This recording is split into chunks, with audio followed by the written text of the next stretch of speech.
Olá, sejam todos muito bem-vindos a mais um bate-papo no programa, né? Hoje o bate-papo vai ser um pouquinho diferente do que vocês estão acostumados.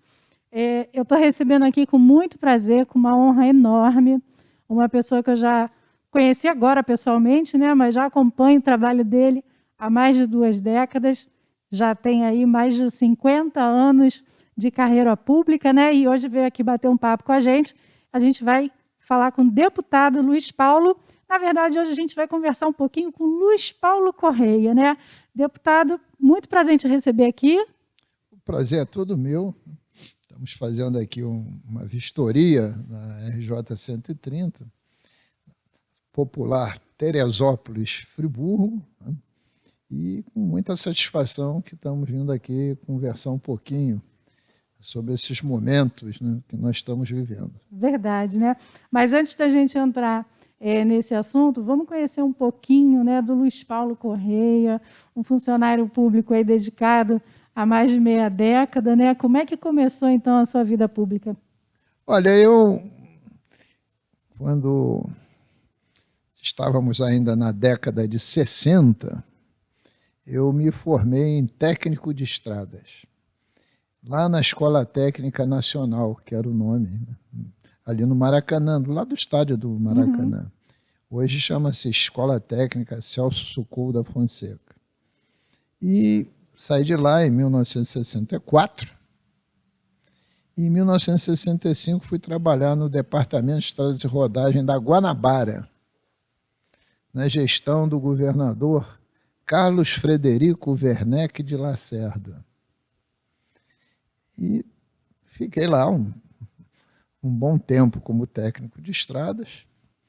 Depois fui fazer engenharia, fiz engenharia civil, me formei em engenharia civil e passei a ser o engenheiro do Departamento de Estradas e Rodagem da Guanabara.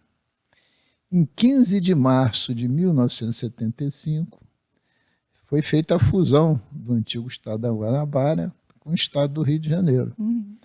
E aí deixamos de ser um departamento de estrada e rodagem urbano, que a Guanabara era praticamente urbanizada, e passamos a trabalhar no estado do Rio de Janeiro como um todo. À época, éramos apenas 64 municípios. Hoje somos 92 municípios. E tive o prazer de fazer estradas em muitos municípios. Em especial uma que eu tenho muito carinho, que era o governo Faria Lima, Almirante Faria Lima, governador nomeado, nós vivíamos na ditadura, né? E coube-me aqui também trabalhar na primeira pavimentação da RJ 130, Teresópolis-Friburgo. A nossa querida Terefrira. Então, a minha história com o nosso estado vem desde a fusão, né? Eram duas capitais distintas. No antigo estado do Rio de Janeiro tinha a capital em Niterói, e a Guanabara, a capital era Guanabara mesmo. Mas, na verdade, eu cheguei a pegar a Guanabara antes de ser Guanabara, quando ainda era Distrito Federal. Olha. Então, eu costumo dizer, as pessoas brincam comigo, às vezes no parlamento, não sei se você lembra, tinha um jornal que era muito importante, que todo mundo ouvia, que era o Repórter Esso. Sim, claro. Repórter Esso. Claro. Então as pessoas brincam comigo e dizem que eu sou testemunha ocular da história, aquela chamada do Repórter Esso. Porque aquilo que você vive, você não esquece mais. Nunca mais, né? nunca mais. Então a minha vida como funcionário público, né, começou em 1965. Hoje, eu sou engenheiro do Departamento de Estrada e Rodagem, tive a oportunidade de ser diretor de obras lá, vice-presidente, mas já estou aposentado, né? E exerço o mandato de deputado estadual. Então, me orgulho de ser engenheiro, né? Fiz mestrado em transporte na COP, tive o prazer de fazer um curso de construção de estrada no Japão, estudei projetos por computador no IME. Então, eu tenho uma vertente técnica muito grande, né? O currículo é bastante extenso, né? Isso. De forma bem prática. E aí o senhor já foi vice-governador do estado Sim, do Rio. 95 a 98. Né? Marcelo Alencar era governador. E o senhor já está no legislativo há 10 mandatos? Não. Estou no 5º mandato de deputado. São 18 anos e meio, né? Porque bastante tempo. Ano que vem. E ontem eu tive, assim, uma grande emoção. Né?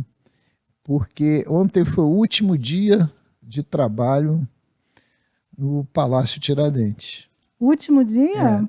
Porque a partir de agosto nós estaremos transferindo o Parlamento Fluminense para o antigo Banerje, que a gente está chamando de Banerjão, aquele edifício que é na interseção da Nilo Peçanha com a Rua México, onde era a sede do BEG, do Banerje. Né? Então foi a despedida daquele palácio histórico Tiradentes, né? Que foi a Câmara Federal, na época do Distrito Federal, foi a Assembleia Legislativa da Guanabara, 3 constituições, 2 federais e uma estadual foram promulgadas naquele prédio. E desde que eu estou lá no parlamento, eu tenho sido membro de uma comissão que é muito importante lá, que é a Comissão de Constituição e Justiça, que é a porta de entrada de todos os projetos de lei, seja do Executivo, seja do Legislativo, seja do Judiciário. E como desde que eu estou lá eu sou de oposição... Sempre fui de oposição. Sempre combativo, firme. Isso. Então, com uma porta de entrada dos projetos da CCJ, e sempre o presidente da comissão é alguém ligado ao governo, então o pessoal já me carimbou como voto divergente. Eu estou sempre divergindo. Então, nessa mudança, o prédio lá tombado vai ser um museu. O presidente propôs um projeto de resolução na véspera e me homenageou, né? Deu a sala, que deixa de ser a Comissão de Constituição e Justiça, de sala deputado Luiz Paulo. Olha, que emocionante. E praticamente todos os deputados presentes discursaram, né?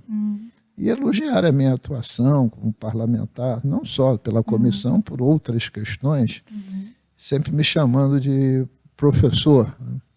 Até porque eu fui durante muitos anos também professor de uma disciplina chamada topografia, uma disciplina técnica, e gosto muito de ministrar, dar aula, mas foi um dia emocionante. Homenagem mais que merecida, como a gente estava falando aqui em off, eu acompanho o seu trabalho desde que eu me entendo aí por gente na política, né? Desde que eu comecei a votar, acompanho o seu trabalho de perto.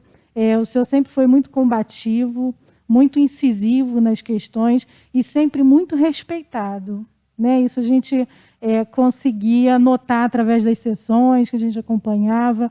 Então, eu acho que a homenagem foi mais que merecida. Parabéns, gostei também. Mas foi um dia emocionante, de fato. Muito bom. E aí, qual a sua ligação com Teresópolis? Porque eu me lembro, não tive a oportunidade de cumprimentá-lo na época, em 2011, na época da tragédia. O senhor esteve presente aqui na CPI, a gente passou por um momento bastante complicado para a cidade e o senhor já estava aqui dando esse apoio, né? Essa ligação com Teresópolis, de onde vem? Olha, em 1968, eu me casei. Tem mais de 50 anos. Sim. Né? E na época eu nem carro tinha.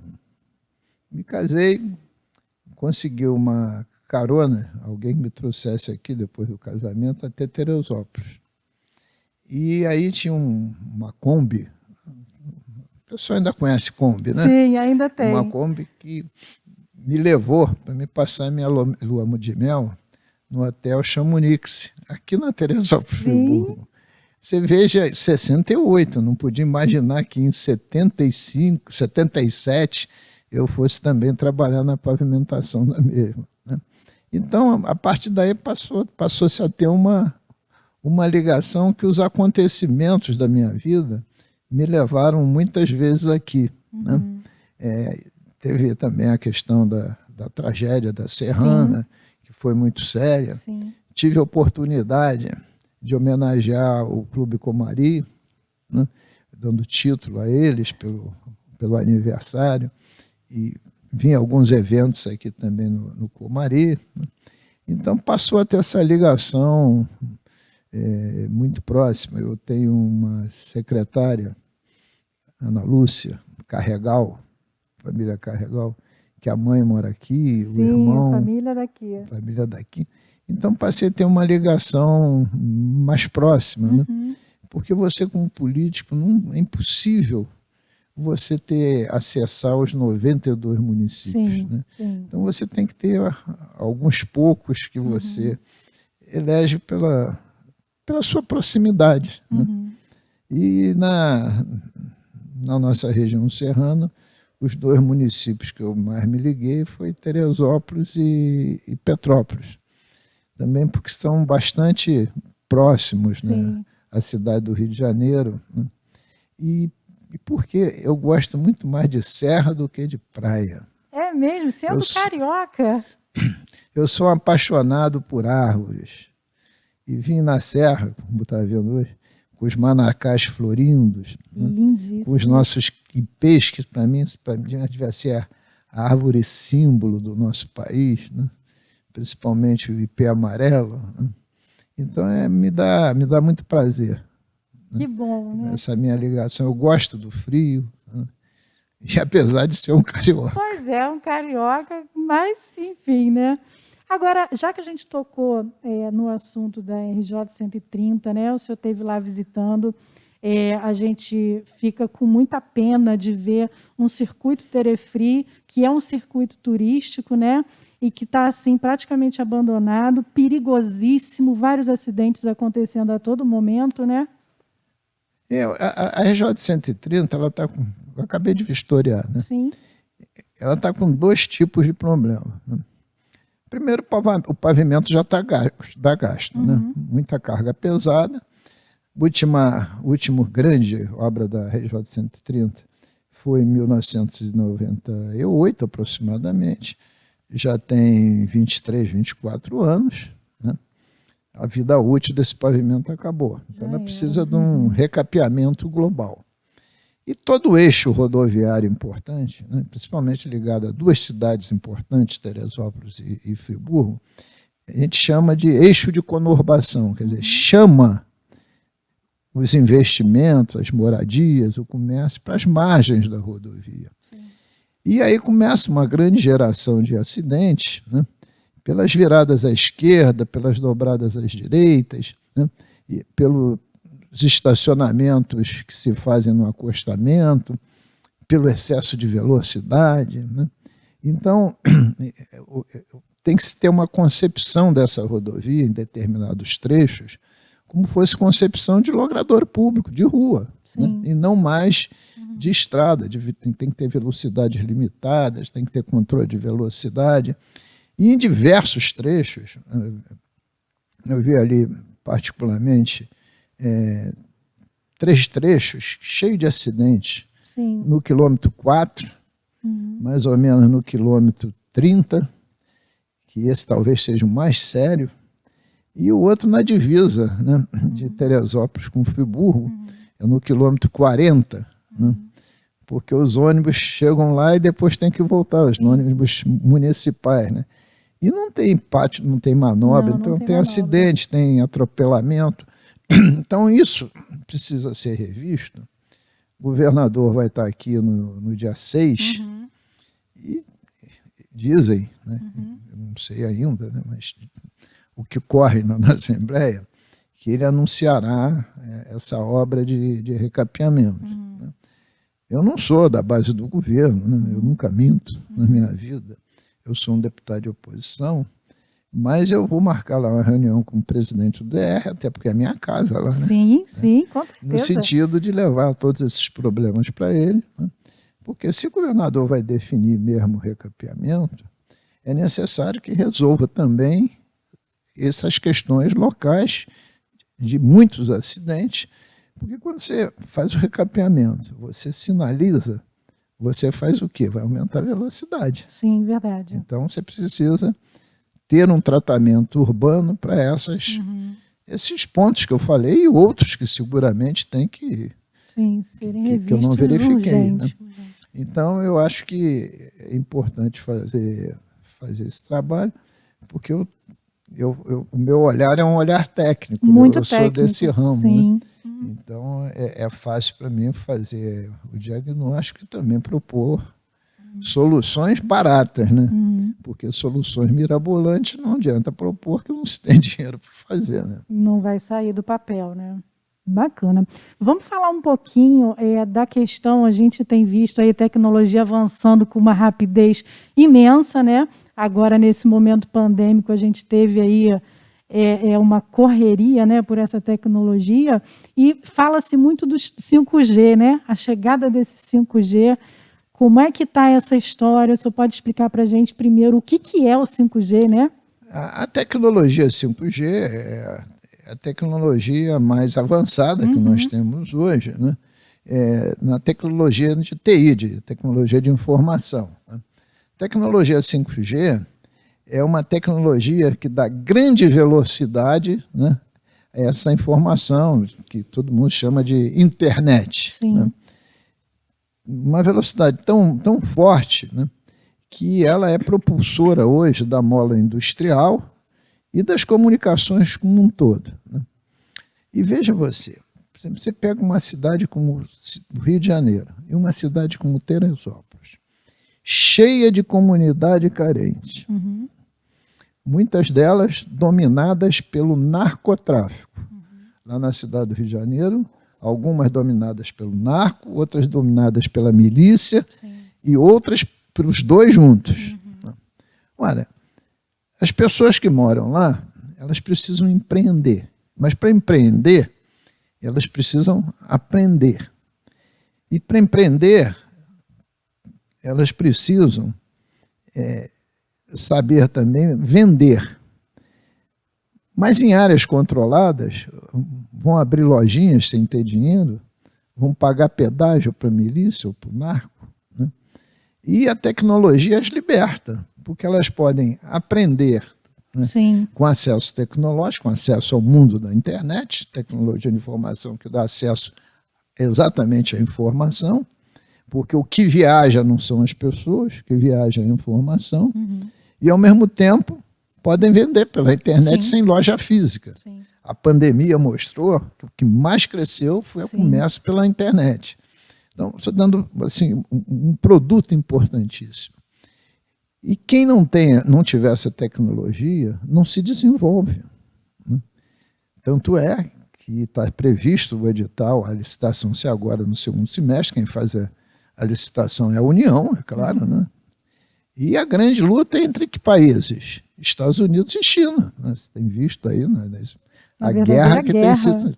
Porque são os dois países hoje mais desenvolvidos no mundo, os dois maiores PIBs mundiais, e dominam o mercado. Né? Isso é muito importante.